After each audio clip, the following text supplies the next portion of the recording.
Let's have a little look. Should we check if we're live? It's a bit warm in here, and it's a bit warm. It is, isn't it? It's definitely a bit cozy. Let's have a little look then. Hey everyone, I hope all is well. Who's going to be the first to comment today then? Let's have a little look. Comments are up. Bit weird today. We're a bit. We're in a different room. Yeah. Different room. I'm still waiting for someone, guys. Angus. Hey Angus, how you doing? I hope all is well, mate. Let's have a look. Yeah, obviously we're live because Angus is on, and here we go. Great stuff. Yeah, if you're just joining us, do drop in the comments.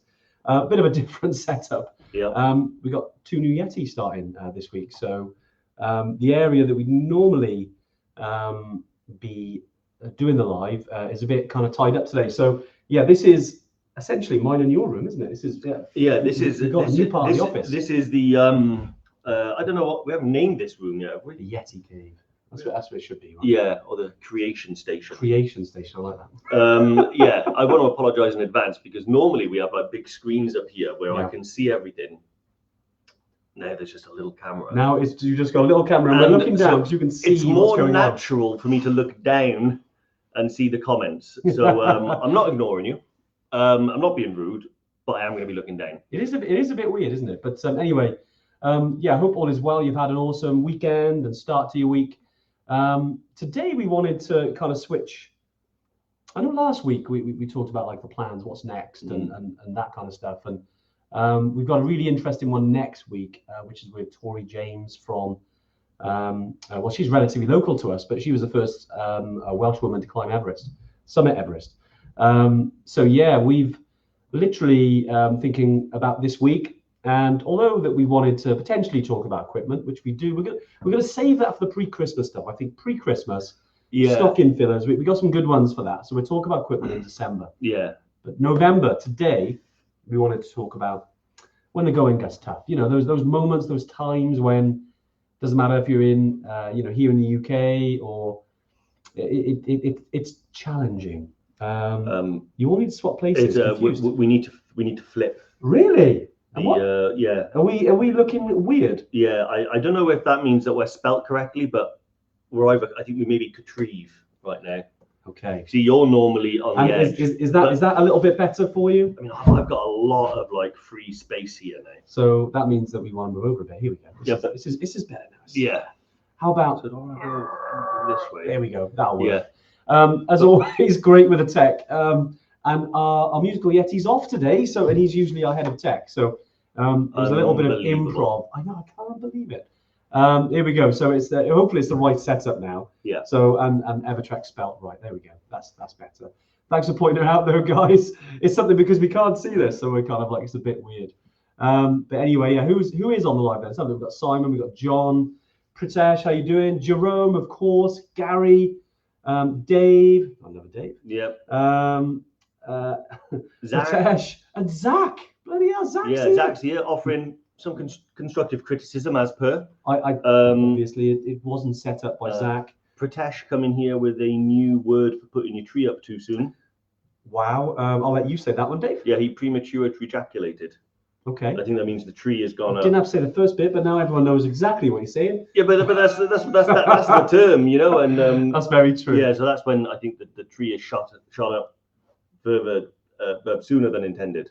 I like that actually. That's a really good way of explaining it. I like that. Yeah. But Pritesh, always great to see the humour, mate. Always great. We got Sophie and we got Dan. Great stuff.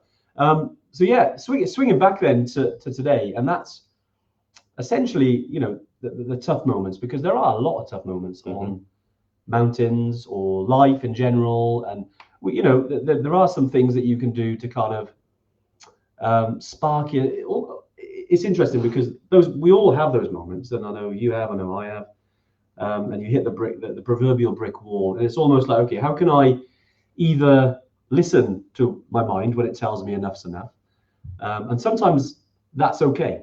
You know, it's okay to turn back and go down, or it's, you know, there are other ways then you can motivate yourself or think, okay, how can I get over that wall and continue? And obviously, if it's safe to do so, because you know, like I said, there are times when you know, and we could talk about some of your experiences in the past. Amazing. as, as well as mine. Yeah. You know, like, and for health reasons, you know, you've got to come back. But certainly, Dave, I mean, in terms of overcoming that initial little voice in your head, that lizard brain that's going, no, don't go further. Well, normally, if I'm on a trek and I get that, I'll just get a helicopter straight away. Okay. Is that no? Yeah, no. You are right. So yeah, we've done a lot of treks in the past, and certainly, you know, whether that's in the UK or abroad or high or low, and for some reasons, and you can't quite figure it out why. Sometimes you're just not firing on all cylinders. You could have brought something with you, like a little bug, or you could just be tired. You might not have slept right. It could be nutrition, hydration. Many things, right? It all factors in. Yeah. Sometimes as well, you know, the frame of mind that you're in before you start a trek. Yeah. Sometimes a trek can be a perfect medicine and a tonic for like clearing away stuff like that. Other times, you know, you might bring that baggage with you, and it might weigh you down a little bit at times when you really want to be, you know, free of mind. So yeah, I think for me, one of the things that I'll always do, like, because it can start even in training, but if we're going to take a moment on a trek, it's important to sort of take time and to realize and self-analyze exactly why I'm feeling that way. Yeah. Because sometimes, and I've done it as well, you're on a trek and you're just looking down at the ground and you're struggling and you're not in a frame of mind, and you've got negative, intrusive thoughts going through your head about, God, I might just quit. I might just go back. I can't be asked for this. Yeah. But actually, it's really important sometimes to sort of sit back, take a breath, and think about why you're struggling so much. Yeah. You know, is it the fact that I'm not fit enough? Is it the fact that I haven't slept enough? Have I eaten enough? Have I drank enough? With me, 9 times out of 10, it's if I haven't eaten enough. I was going to say it's usually fuel. Yeah, it's your problem is fuel. And the tricky thing on the mountains is that you may have eaten the same or more than you normally do on any other day. Yeah. So you don't actually feel like you haven't eaten enough. But in terms of altitude, the extra exertion that your body's going through, food is fuel. And it happened to me weirdly on my way down Kilimanjaro, which is a great place to quit because you already literally needed a Yorkie bar. Yeah, I just couldn't not be bothered to finish the trek. And you know, and it takes a moment, like when we sat down, and I said to Andy, I was like, do you know what, I can't. And what did I say? I can't be bothered. And he was like, oh no, it's not far. You know, I mean, you make strong G you on, and then I think I was a bit more forthright than that. I was like, get up, Dave. Yeah, but I just get up, Dave. We're moving. But I remember the feeling, and I've had it so many times on treks as well. Like yeah. Sometimes when I'm just going uphill in the UK, and I think to myself, I'm just really finding it hard to sort of motivate myself to do this. It's interesting though. I mean, just reading Sophie's comments there, I had about 15 minutes into my last trek. You know what? Yeah, the start, it can be hard, especially like you said, Sophie, if you've had a bad night's sleep. Yeah. I know certainly on Kili, I was in that kind of, you know, that was the space I was in. I'd hardly slept, and I like my sleep. And the first kind of half hour of starting to climb Kili was probably some of the hardest. Once you're into it, I suppose it's like getting, you know, it's like running, or if you ever do any cardio stuff, the start's always the hardest, isn't it? Once you're into it and your body's kind of in a good zone, you feel like you can go for a long time. You know, obviously if you're feeling pretty fit. And it is really interesting then, how do you almost disrupt that thought process? Like, you know, and there's many things you can do, isn't it? You can probably slap yourself in the face. You can go, you know, you can do something physical. Get someone else to slap you. You could do that. But I think the big one that I always go back to, and you know, I know this is kind of going into maybe the personal development realm, but certainly the why is massive. Now, obviously, if there's health stuff, you know, and it's for health reasons, this is completely different. But sometimes if you are having a difficult moment, and I may have said this numerous times over the last few years, but I feel it's a big one, is remember why you're there. And remember why you've already pushed through elements of pain, why you've saved up the money, you booked 2 years in advance, you've paid for it, you've trained for it, you've bought the equipment for it, you're emotionally involved, and you're on there. And it may be that you're doing it for charity, maybe you're just doing it for, you know, yourself, self-pride, maybe you're doing it because, you know, you've got some kids and you want to kind of show them that this is what I want to do. Maybe just going out there just to have fun. Whatever it is though, that why can be really powerful. Like, I'm going to use this as an excuse, and I'm talking about toolbox a little bit, because obviously the first time, you had to turn back safety reasons, and you made that choice, and that was the right choice. But the second time you went, how motivated were you? There was no way you were not summiting, right? No, summit or cane. Second time, no, but no, you're right. Yeah. So, I mean, you are right. I mean, and understanding why you want to achieve something helps. And everybody is, I think, is slightly different in terms of what motivates them to take on these treks. Some people do it for self-gratification, which is fine. Some people do it for charity, which is fine. Other people do it because they want to overcome something in their life, some sort of injury, disability, whatever. And I do think, you are right. It is a powerful motivator. It is. And I've really had it really like an actual, I mean, other than my desire to sort of see these mountains and travel these places, there's very rarely been like a rocket behind me pushing me up. However, you are right. The second time I did toolbox, my motivation was to correct, not the fact that I didn't reach the top. That's part of the course in mountaineering. It's going to happen sometimes. It's the mistakes that I made leading up to it that I were naive and silly. Right. Nice. So in an ideal world and a sensible person, I would have not started the trek. I would have said, do you know what? This is one of those times where I've been caught out. I'm not very well. I'm not strong enough, and I'm not fit enough, because I knew that I wasn't. But you were like, I'm going to try anyway. Which honestly, it's like one of those things where I will tell people, like, I'd rather try and fail than not try at all. So there is an element of that. But what I mean is, I could have just stopped at the refuge. I don't mean not attending the trip. I mean the summit. So I could have gone to Morocco, trekked to the refuge, and trekked back, and I would have been healthier, happier, and I would have been safer. Now, what I chose to do was, because I was stubborn, was that I wanted to reach the summit, even though I knew when I set off that I wasn't very well, and there was no way I was going to do it. Stubbornness is a big one, isn't it? I know Sophie's dropped her in there again. Sophie, I know I'm calling out a lot of your comments now, but you say some good stuff, mate. Hey Emily, I hope all is well. Nice to see you on. Bri, Jim. Here we go. We've got some of our Evertrekker veterans. Nice to see you on. But you're right, stubbornness. All the you can relabel that, or reframe it as the willingness to not give in. Dig in deep. Sometimes you don't know you're that sort of person until you're really pushed, and you realize actually how strong as a human being you can be. There are, as Sophie said there, medical stuff, and I know I keep repeating that, because there are times when unfortunately we've had Evertrekkers or ourselves, we've had to turn down a mountain. I've done it myself, because I'm an asthmatic and it doesn't always go to plan. I've had to turn around on a mountain, even here in Wales, because of my body. But in most situations, 99 times out of 100, if your body's in a good place, generally, it's all mental stuff. And I know Dave's famous, I say famous, hopefully it's famous in the community, but certainly famous amongst us, is around the mental stuff. What is it again? Was it 90% mental and the other 10% mental? Yeah. I mean, and it's true though. No, isn't it? It is true. It is true. And the thing is, there are ways. So there are ways and means that you can go about strengthening the mental side to your brain. And one thing Bri mentioned here, and I want to talk about it as well, is that by stressing your body in training, it serves to strengthen the mind. Definitely. And it does this in several ways. So one of the things, by repeatedly sort of stressing the body and stressing the mind, it trains yourself to be able to cope with that.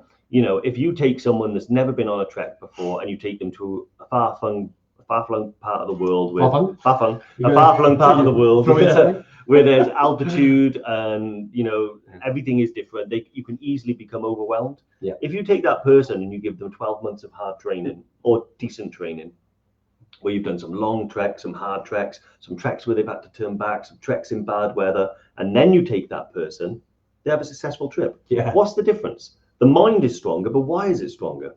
It's stronger because you've trained yourself beforehand, but like that's what one of the biggest benefits to me, and one of the reasons why I like to be fit is because I feel better about myself. Well, you can always respond in a different way as well. I think if your body's in a good shape, I'm not talking about the shape, But I mean, if you feel in good shape, I've been around shape quite a lot on my treks. But no, if you feel like you're in shape and you know your physical stuff is good, it's easier to deal with a difficult situation. Doesn't mean that it absolves you from doing everything you need to do, especially at altitude, to acclimatize.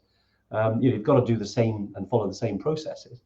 But certainly from a mental fortitude point of view, it's like a muscle exercise, isn't it? If you do it before. Yeah, exactly. But then again, and it's interesting because we're all different, aren't we? And not everything we say here works for everyone. Like Jerome says there, sometimes ignorance is bliss. You're right, actually. If you knew how bloody hard it was, you might not have booked it in the first place. You know what I mean? It's one of those, isn't it? There's that fine balance. Do you know how many treks? And it's usually the ones in the UK. Yeah. Because when I go abroad, I have a tendency to overanalyze all of those trips every day. Yeah. What's this like? What's that like? Yeah. But when I go to the UK, I'll think, yeah, I'll just go do that Monroe, or yeah, I'll just go this mountain. Yeah, and I always think about the difficulty levels. And I never think about the difficulty levels. And this is perhaps complacency. Oh, I've been to Kilimanjaro. How hard can this Monroe be? Yeah. And then absolutely battered. Like, yeah, I'll be honest with you, Jerome's right. If you'd have told me that there would have been 4 hours of bog hopping when we went up to the Karoo in Scotland, I would have wished you well, my friend. I'd have wished you well because I despise doing bogs. I suppose it was a good job I didn't tell you about that part of the map. Yeah, it was. I selective choice. Hate bogs. I'll do anything. You do not like bogs. You can put me. I'd rather trek through a lion enclosure than trek through a bog. Right, we're gonna prove this. Yeah, 100%. I would rather do it. Like I tell you, it drives me insane. I don't know why. I just find it frustrating. Yeah. I don't enjoy it. It's a challenge that I'd rather not be doing. And in those times, in fact, this is another time when I had to maintain my motivation. Because I knew based on my watch how far into the trek we were. And so you had too much data. I had too much data. Too much data. I knew what the obstacle was. Yeah. I was in the middle of it. I slipped, I hurt myself. I was also, and here's a big thing again, and I can't keep talking about this enough. Yeah. It's the fuel for me. So if you feel fueled enough, you feel like I can take on anything. You can take on anything. I am not afraid to take on any challenge. Yeah. As long as I've got the fuel. I would rather carry a heavier rucksack, and I let myself get poorly influenced that morning. Because if you remember, no names mentioned, but it's a great friend and an amazing trekker. But I was packing my bag with my food, right? He knows. And he said to me, not me. He said, "You don't need that. You don't need all that." And I said, "Really?" And he went, No, you don't need it. And I was like, "Are you sure?" And he went, yeah, no, you'll be fine. Like, get rid of like half everything you bought. You'll have a lighter pack. It'd be easier. So I was like, "Oh, great. Okay." So I took it half my food. Halfway round, he's eating like chicken drumsticks, and I'm sitting there with some dry old granola bar. I suppose there's a lesson there. Yeah, which is listen to your own advice. Trust my instincts. Exactly. Trust your gut. Yeah. And listen to if you think you need all that fuel, take it. I mean, granted, right? I do finish a lot of treks with a lot of food in the bag. You do, which we dig into at the end. But I think me and you were both the same. We both bonked hard, didn't we? Like on that last drag back to the Boffy. I think again, because it was a route that we hadn't done, there was it took us longer to do a certain part. And again, it was that bog bit. You could talk about. You hit a bit of a wall there. Yeah. And there was obviously no way you were not getting down, but it was certainly a tough time. And probably tougher than most high altitude treks. It's weird, isn't it? Even though you're not altitude, it's tough terrain. Honestly, it's the physicality of bogs attacks my body in a certain way that I really don't like. Yeah. And I can do other treks that are harder and tougher and longer. Yeah. But it's the fact that I've got the knee issue. Yeah. And when I'm on a bog, it really drives my knee crazy because every time you put your foot down, there's a slight slide. And that slide gets sent up your knee and jars my knee every time. Yeah. And it really does irk. And if it goes on for an hour, it's fine. If it goes on for 4 hours, I start to get a little tired with it. Rest. Yeah, but again, motivation. Well, it's interesting. I mean, obviously, there's lots of things at play here, and talking about how to deal with those moments. Certainly, what Debbie was saying there, and Debbie, I hope all is well. Reached EBC a year ago. Awesome stuff. I had some really tough moments, but my fellow trekkers got me there, and that's key, isn't it? Sometimes I feel like it's important that if you're in a group of people, you always work to build connections, because I think it's far easier to get there when you've got a team around you that wants to support you, rather than being a bunch of individuals. You know what I mean? And not saying this doesn't happen. This does happen on some trips. That's just, you have lots of human beings. You're going to get your pool of people that are a bit different to everyone else. That happens, but majority of the time, we always, and it's hard to choose this, isn't it? Because you don't know who you're going to be with, and sometimes it's a bit of a challenge. But even if you go in with the attitude of, you know what, I'm going to go into this, and if someone needs help, I'm going to help them. I'm going to give them a high five. I'm going to, well done. You're going to be a team. You're going to work together instead of being a bunch of mavericks. Even though I like Top Gun. But it's true. You work as a team. Yeah, you get there in the end. That's the important thing. Yeah, that is the important thing. Yeah. Sorry, you like that one, didn't you? I like that one. That was really good. A quote from a friend of ours. Yeah. Who actually got to Mera Peak 5 days ago. Well done, Tam. Congratulations, my friend. He's a great guy. We summited Killy with him a few years back, and we've had a lot of summits. We had Chris, who actually was actually a friend of ours, but he's been out in Nepal doing Island Peak and Mera Peak, the dual. So he's summited 2 6,000 meter peaks in 4 days, I think. Obviously acclimatized for the second one, which is always good. But yeah, definitely we had other Island Peak summits and other Mera Peak summits, and I know just some of the comments and WhatsApps I'm getting from them is it's tough. They had tough moments, especially on Mera, because it was, well, obviously it's cold, but it's physically a challenge.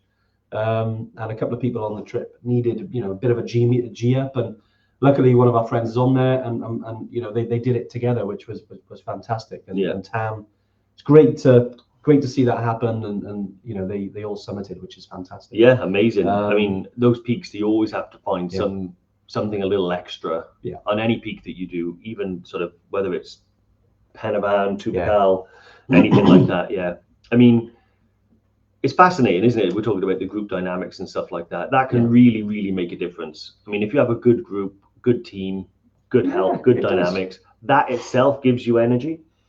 If you don't have that, then if anything, it makes it a bit harder. But I remember someone we trekked to Kilimanjaro with said to me that, part of the team obviously is the porters and the guides that we have. Exactly, and they're your team as well, isn't it? And he said he was struggling up Killy, and one of the guides just come up and just tapped him on the back and said, "You're doing well."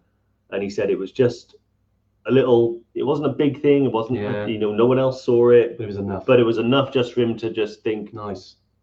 I'm not alone in this. Yeah. Someone sees my struggle and is recognizing it and helping me, and that gave him motivation to carry on.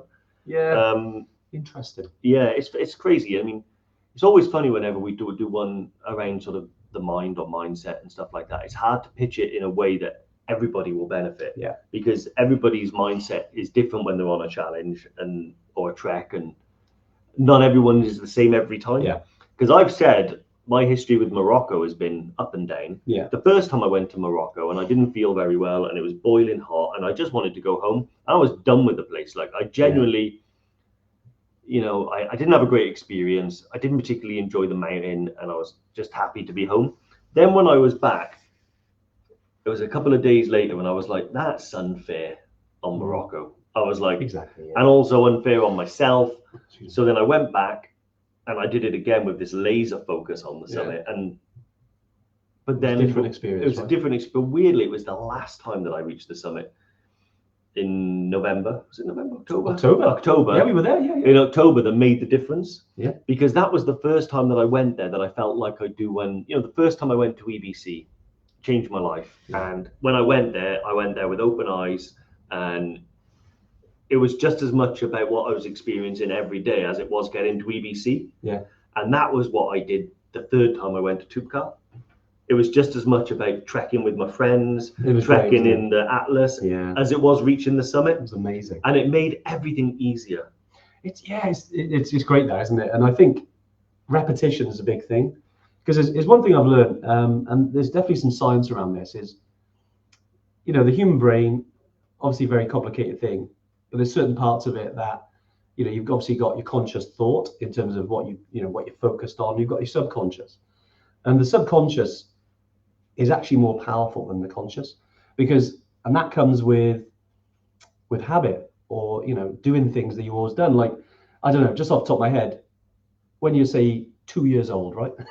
No, it's a long time ago for some, but you've never put on, or you never dressed yourself, you've never put on a pair of trousers before. So you're thinking, do I put my left leg in first? Do I put my right leg in first? Do I scrunch it up? Do I just put it and then work it out? You've got to consciously think about that.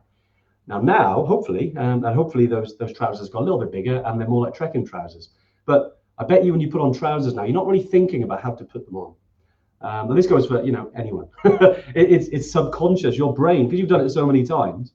And I know this is a bit of a weird example, but it's subconsciously you're not thinking about it. It's being done, and it's not such a big thing. And I think the more you put yourself in a challenging situation, the more times you spend at altitude, the more times you're trekking, things start to become natural because you've done it so many times. It's being done subconsciously. You're not thinking about it. You're thinking about all the other stuff. You're thinking about, I want to take a good picture. I want to enjoy it with my friends on TripCal. It's different in terms of how you approach it because you're doing it subconsciously. I agree. Mm-hmm.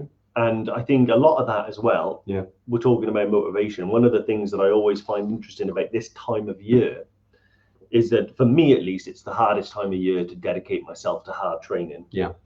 But it's one of the most important time of year to do it because you're reaching your peak if you go into Nepal in the spring. Reaching your peak.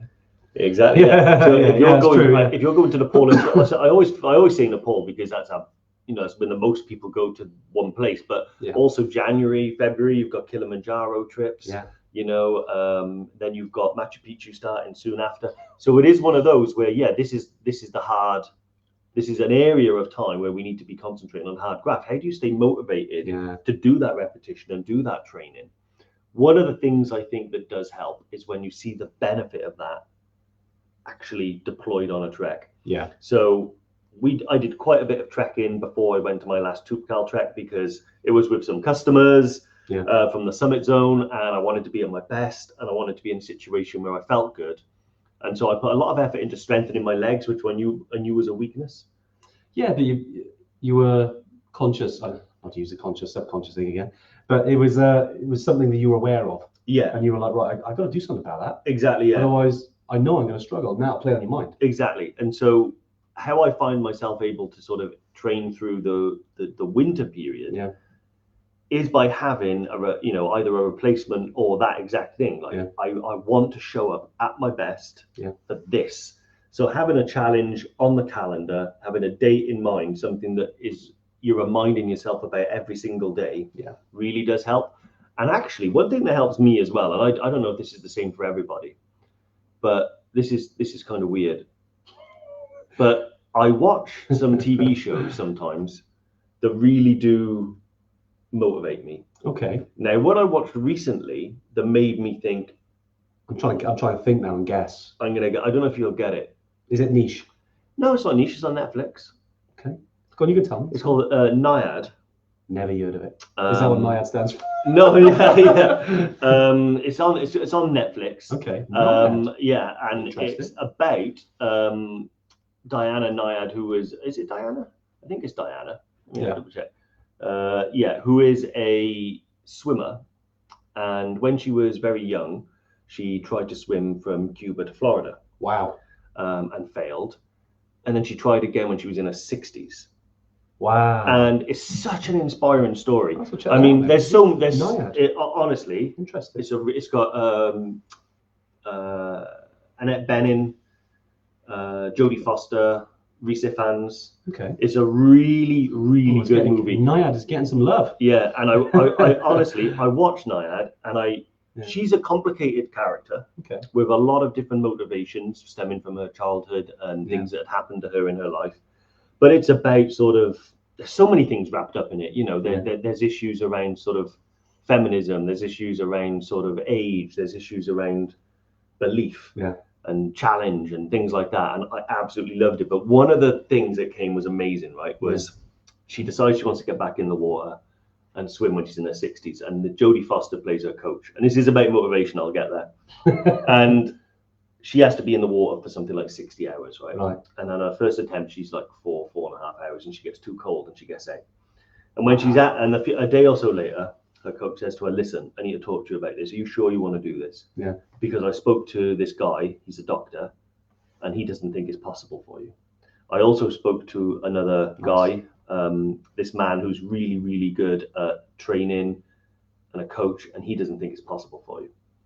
And the next day she gets back in and she smashes it. And then she says, yeah, I guess what? As soon as you told me that those guys said I couldn't do it, and they're going, they don't exist. Exactly. So that was what a brilliant. I love idea. that. Yeah, so she was sat there, and all she had to do was tell her that these two men that don't know her said she couldn't do it. Wow. And she knew what within 24 hours, she found the ability to go back in there and smash it. So the mind is capable of making the body go to extraordinary lengths as long as you find the right motivation. Yeah. But Naiad, I was blown away by it, and check it out. Interesting. Really good. It's as Jerome said there, a bit of psychology involved, isn't it? And there's a guy called Tony Robbins that and he talks about that. Although obviously there's the physical stuff, but he thinks that like 80% of everything is psychological, 20% physical. He's all about the that kind of stuff, and it's interesting, isn't it? It's almost like, well, how can you do that if you haven't got a Jodie Foster? Who's going to be your coach? Who's going to be the one that will give you that kick up the backside, or that little bit of reverse psychology, or a little bit of like basically just trying to get you to give it a go. And sometimes you got to find that out yourself. You got to dig deep, and I go back to what I said earlier on, which is about your why and why you're going out there.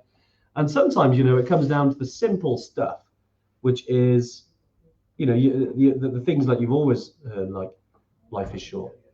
Live. I heard a saying once, and live like you're running out of time. If you make decisions based, if you were running out of time, rather than I'll do it tomorrow, I'll do it next week, you're going to do that more often. And that comes down to training, that comes down to going on trips, being with other people, with family, whatever it is, that there's, and I know we're kind of, again, delving into other stuff now, not necessarily trekking stuff, but it all works together. And sometimes you got to realize that, you're not here forever. It is a finite amount of time. And we want to make the best of that as much as we can, and do the best we can. And sometimes that's the stuff that you need to kind of spark you into action, that if you do hit the wall on a trek, maybe you'll think, well, instead of going through, I'll just go around it. Around the wall. We'll beat that on the podcast. Yeah. Well, you've got to use expletive every now and again. Yeah, no, you are right. Yeah, it is. And I think, it's crazy about, the difference between physically what you understand about yourself and mentally what you're actually capable of. Yeah. And I'm a big believer, you see, I think in the training as well, in terms of what that can do for you psychologically. Because if you stress but if you live a life where you're not stressing yourself, either your body or your mind, you got to push yourself sometimes. You're got to come to the edge of it. You got to not to the danger, and obviously not talking about the edge of a cliff or anything like that, but proverbial edge. Sometimes by doing that and pushing yourself outside of your comfort zone, not to the extent that it's dangerous. Yeah. Earlier this year we were talking about how about to grow your comfort zone instead of escaping it, which is a different way of thinking, but it still works, in terms of if you can expand your knowledge, expand your experience, your comfort zone increases. Yeah. So you're not always in the red and the amber zones, which can be a little bit dangerous. And again, I go back to the subconscious, conscious, where you've got to start thinking about it. The more things that you do naturally, the more things that you learn and educate yourself and experience, then you don't have to think about it. It just means you're going to have a far better time. Yeah, exactly.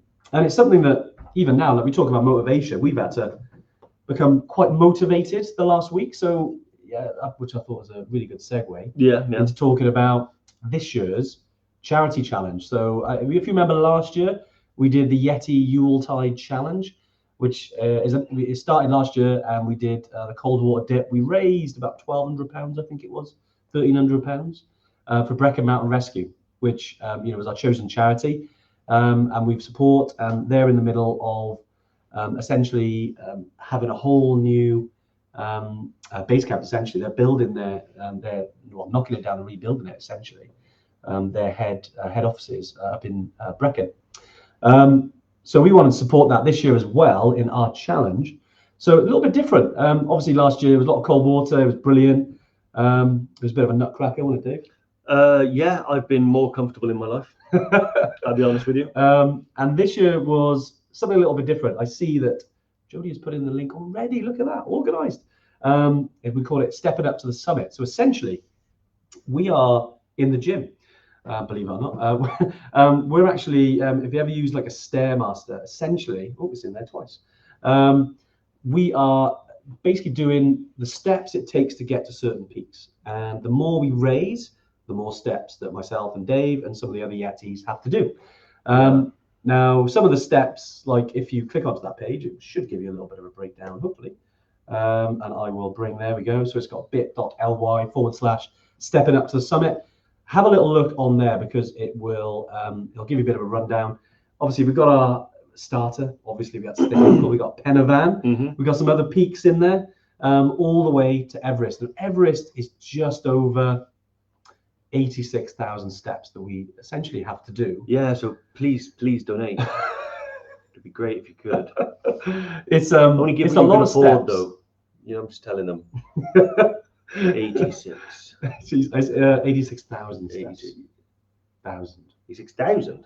86,000 steps. Oh, okay, yeah, no, amazing. So yeah, we decided to get a head start. So we've been doing some. We started over the last 48 hours, and we're going to be building up to it. We will be releasing some pictures and some images and videos, so you can see how we're getting on. But yeah, anything you can donate obviously goes towards Brecon Mountain Rescue. Obviously, it's a charity that does a lot for the mountains, does a lot for Evertrekkers in the mountains, keeping people safe, the rescues. Obviously, they've been very busy the last few years with the the growth of people in the mountains, which is both awesome, but obviously that means that more things happen. So they're a great charity. We love supporting them, especially it's in an area that obviously we spend a lot of time. So yeah, there's the link. It'd be awesome if you can obviously donate. We'll be doing it over the next, I think it's next couple of weeks. And we obviously the more you raise, the more steps we have to do. You're in the gym. Think of our pain. You're in the gym tonight, then? I am. Yeah, I might donate. Yeah, nice. Is that what it is? Yeah, that's what it is. Whenever you're in the gym, I'm going to donate. Well, as always, we're team players here. And it's all about the team. Yeah. So, Dave, I'm waiting for your steps. I'm going in. I might do it tonight or tomorrow morning. Okay, tonight it is. I bet you can't wait. No, I'm only joking. No, but it's something that we obviously love doing with the charity stuff. And Rosie and Zach, a couple of our Yetis, be working hard on getting this off the ground, and obviously we'll be sharing a lot more stuff over the coming days and weeks. Yeah. As we lead up to Christmas. But Dave, I know there's some questions. We'll take some questions. There's a couple more announcements as well. Yeah. But should we dive into some of the cues? Yeah. So the first one I spotted was nothing to do with motivation. No, nothing to do with motivation. That's fine. It can Let me guess. It's about equipment. Yeah. Yeah. So yeah, I mean, again, any questions about kit, altitude, whatever you need to know about, just fire them in. Anna Brown has said she's recently signed up for ToopCal. Awesome. Well done. Featured heavily in this week's Tuesday tune-in with my own little experiences next June. Any sleeping bag recommendations? Yeah, so the bag that I use on my ToopCal treks is the Rab Ascent 700. Yeah. It's a 4-season sleeping bag, but it's not the most extreme that they got. But it's also perfect for, Morocco. In June, you're not really going to need a 4-season anyway, but it does get cold when the sun goes down. So that bag is probably the perfect. In fact, that bag is one that I recommend for almost all of our trips, unless you're going sort of higher to sort of 6,000 meter peaks and things like that. Yeah. If you need a really good trekking bag that's pretty good for all 4 seasons, then the Rab Ascent 700, go for that one. Yes, it's a good sleeping bag. I've got the same one. Used it on multiple trips. There's obviously many sleeping bags out there, and obviously you can hire them because they are a big expense. Especially if you just go for a weekend in ToopCal. Hopefully it's not your only trip, so you can use it for other trips. Certainly for Bri, who's not booked on a trip, hopefully I know he's keeping that winner, that competition winner speech. He's been keeping that for a while now. He has to dust it off every time. Jerome, any progress news about treks in Europe? Yes, so it's been a essentially we've got a lot of plans going into next year, essentially. So obviously now we're creeping towards kind of Christmas, aren't we? We're getting close to that. There may be kind of maybe one upcoming, but we've actually recruited kind of teams now in over 10 countries, new countries. Quite a lot in Europe actually, because we know that we want to grow and do some more kind of weekend stuff and kind of things in Europe. Obviously Europe's a bit different, isn't it? It's definitely more expensive, compared to kind of going, say Nepal or some of those countries, just because of the economics of those locations. But yeah, we're certainly really excited for some of these trips, and I'm sure you can guess some of them. I know we had some comments last week around, I believe it was like looking at obviously the like Switzerland, looking at Iceland, looking at Romania, we're looking at Slovenia. Just as an example, we've also got some stuff in Madeira. We're looking at some stuff. Where else in Europe, Dave? I know you've been on it with this stuff. Yeah, I know. Costa Rica. Jerome, I'm on my holidays, man. Trying to get it done. But yeah, you're meant to be off this week, Dave. I am off this week. Yeah, technically. But dedicated to these guys right here. But anyway, it's dedicated. What other countries we looked at? So yeah, we got Jordan. some, to be honest, I mean, if you Google like trekking highlights across the world, it's pretty much all included there. It is. It's big ones. We've got stuff in. We're looking at stuff in Greece. We're looking at stuff in Madeira. We're looking at stuff in Slovenia, Romania, Chile. We've got a new trip in Chile coming. Yeah, Chile, Iceland, Switzerland. You know that Chile one, and I know Jordan, this is just which is a little bit further off Europe. A little bit further away from Europe, but that's going to be an epic because there'll be an opportunity to actually go to Antarctica on the back of that as well. So we've got some epic ones. Obviously, Europe is great because it's so close to us, right? We want to get some awesome kind of similar to like our Toolbox weekender. We want to do some more trips like that around Europe. Obviously, we've got the big trips that we still want to do, and there's some amazing places you can still go in Nepal. You've got Langtang, you've got the Manaslu circuit, you've got Kanchenjunga circuit. 3 of the kind of newer trips I'd say that we do. Wash in Peru. Yeah, again, one of our newer trips we released this year. There are other trips that we're growing into, but obviously we know there's the popular ones. Certainly there's so many so many places you can go, and Romania, Simon mentioned there, is something that we got a couple of itineraries in each of these countries, so it's not just going to be one trip. And but like anything, we don't just kind of release these and off we go. We want to make sure that they're up to scratch. It's likely we'll get some kind of test pilots and do it that way and make sure that they're up to our standard before we kind of go big with them. But we know that everyone wants to go on these trips. Colin from Tamil. Colin. Hey Colin, congratulations on the Mera Peak Summit, my friend. Congratulations, mate. Say congratulations to the rest of the guys as well. I know there's one big bearded yeti there as well that you're probably looking forward to getting away from. But congratulations, guys. Really proud of everything you achieved. You smashed it. Yeah, be interesting. Colin, whilst you're here then, what was how did you find it physically wise? I know you obviously done all the Munros in Scotland, some of them more than twice. But yeah, how did you find Mera Peak? It'd be interesting to hear your thoughts on that, mate. I'm not sure they can remember it, judging by some of the photos I've seen from Lukla. Oh, really? Oh, okay. Had a bit of a party. Yeah. When I said they smashed it, I think they mean the bar. I think they. There's a lot of rehydratings to be done after you've done a 6,000 meter peak. Whilst waiting, hopefully Colin can drop us another message. But yeah, this week we did launch, and it's something we've never done before. So it was kind of one of our biggest ever kind of sales, really, which, we've obviously done some things over the past, some different, free trips, things like that. But it's the first time we've ever done Black Friday, which is this Friday coming up.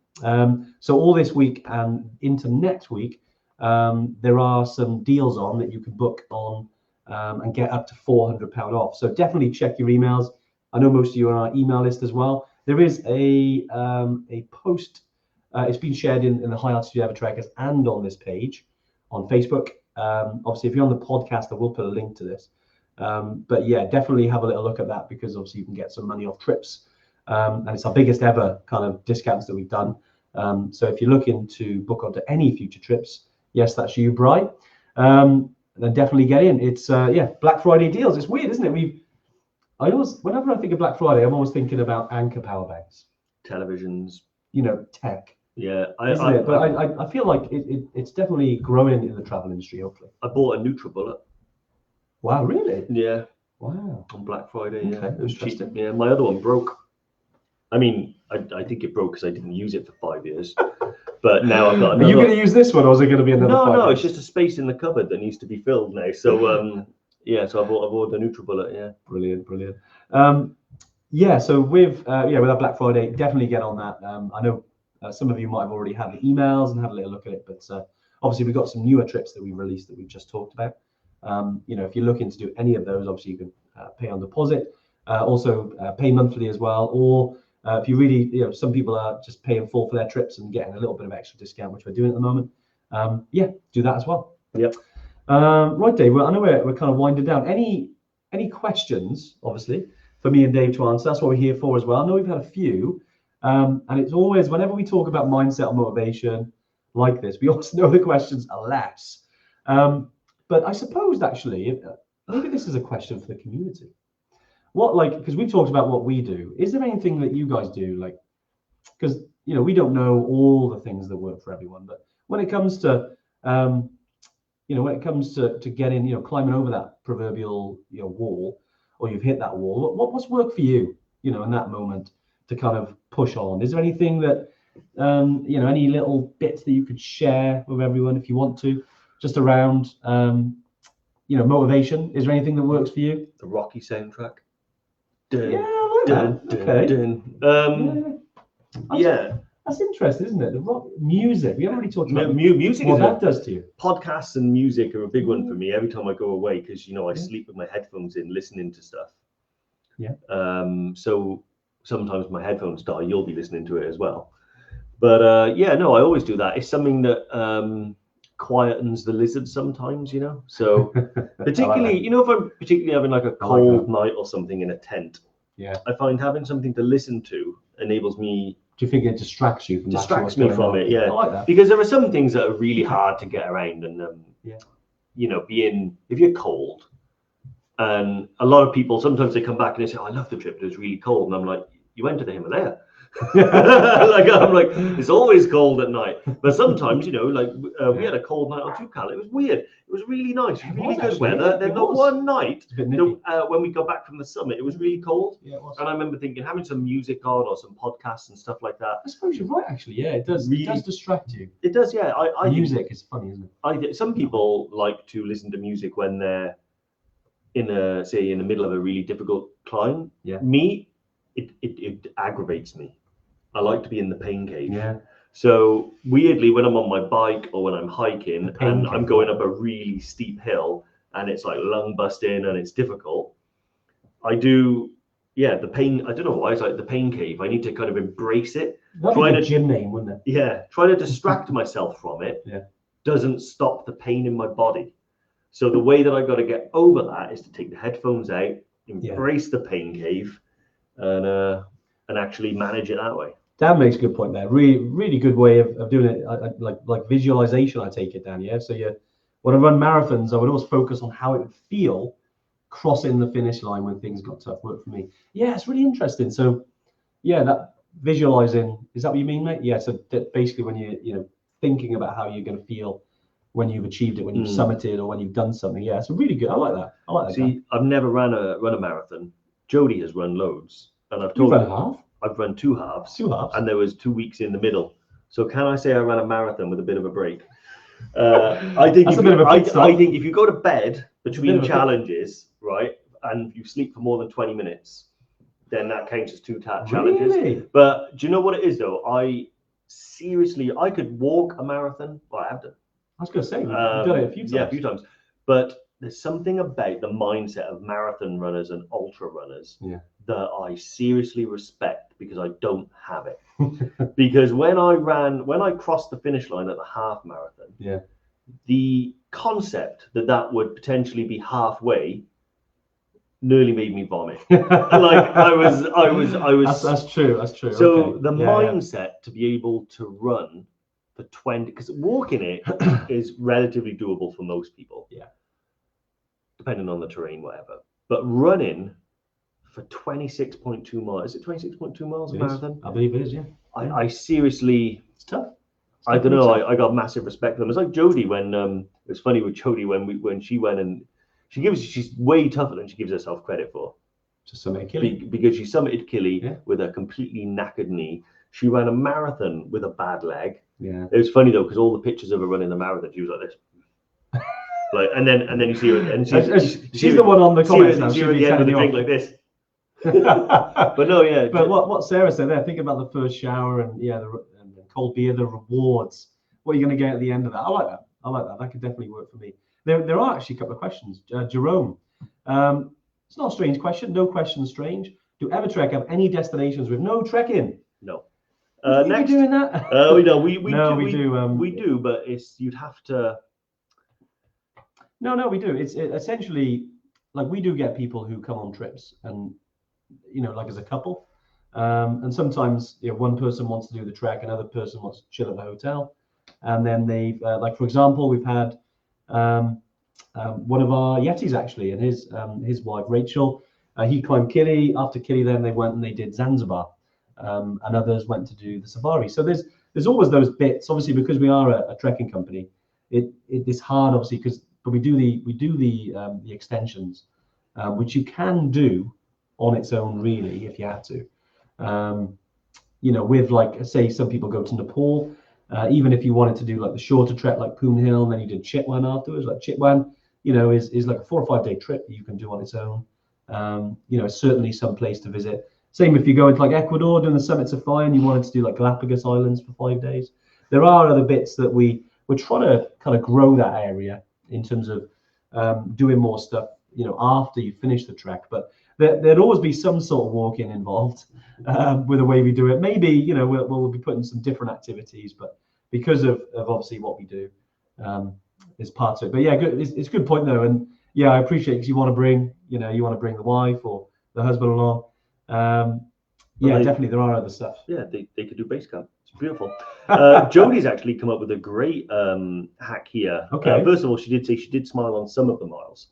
But the subject of smiling, one of her main motivation hacks when running or hiking is she tries to smile when she hits a mile mark. I like that. She read that it helps. Apparently, it relaxes the body, but also helps me get out of my head and concentrate on the bigger picture. It's good. What I'm saying, because I feel like I smile a lot. So if I'm smiling as I'm running, what do I do when I get to that mile? Then I just got to So do the reverse. Do the reverse. I mean, it depends. If you're on the Great Glencoe Challenge, it's a picture of me at a mile marker, and I'm giving it the finger. That's true. But because they lie, it wasn't a mile. That's true. And they weren't a mile between each marker. Like, Sophie's asked as well. I was going to ask, are you still doing the pay monthly 48 months and above? Yeah, you should be able to. When you, unfortunately, with the when it goes in, it gives you examples, and the example it gives you is usually 12 months. When you go into book a trip, if you do go book to and click on the date and go to book it, when you go through and you get to choose the monthly payments, all the monthly payments are there. Some of them a lot longer than that, essentially. So do have a little look at that. Yeah, definitely, Sophie. If there's any trips that you kind of want to book, over 2 years in advance, and there's some that it may appear from the outset. We are working on adjusting it. It's unfortunately it's a bit of the tech. It's not an easy change.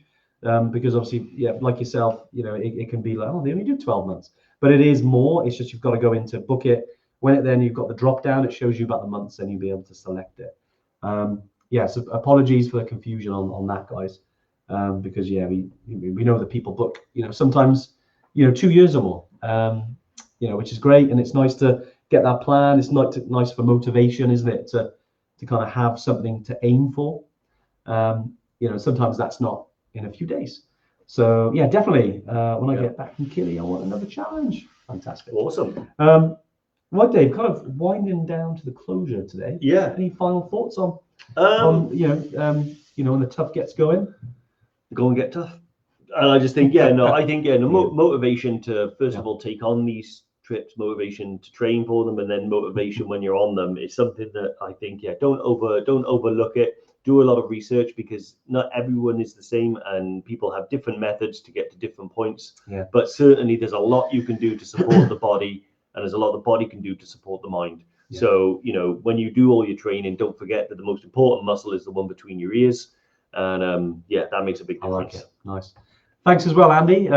This is Andy Owl, who's just in the comments there. The Tuesday tune-in gives me the motivation for my trip to Killy next September. Keep up the great work, fellas. Oh, thanks very much, Andy. Means a lot, man. And hopefully you found today useful. I know it's a little bit different whenever we're talking about, using the mind, and it doesn't get as much kind of buzz as when we're talking about boots or equipment, but massively important, if not the most important thing in our mind. Yeah. But yeah, hopefully it's going to help you going forward. One last thing, because I know we've almost missed off what we should have mentioned earlier. We said about it earlier. We did mention a little bit, but give another shout out. We're inviting Tori from, like I say, local, who's coming next week to talk about her journey, obviously climbing Everest.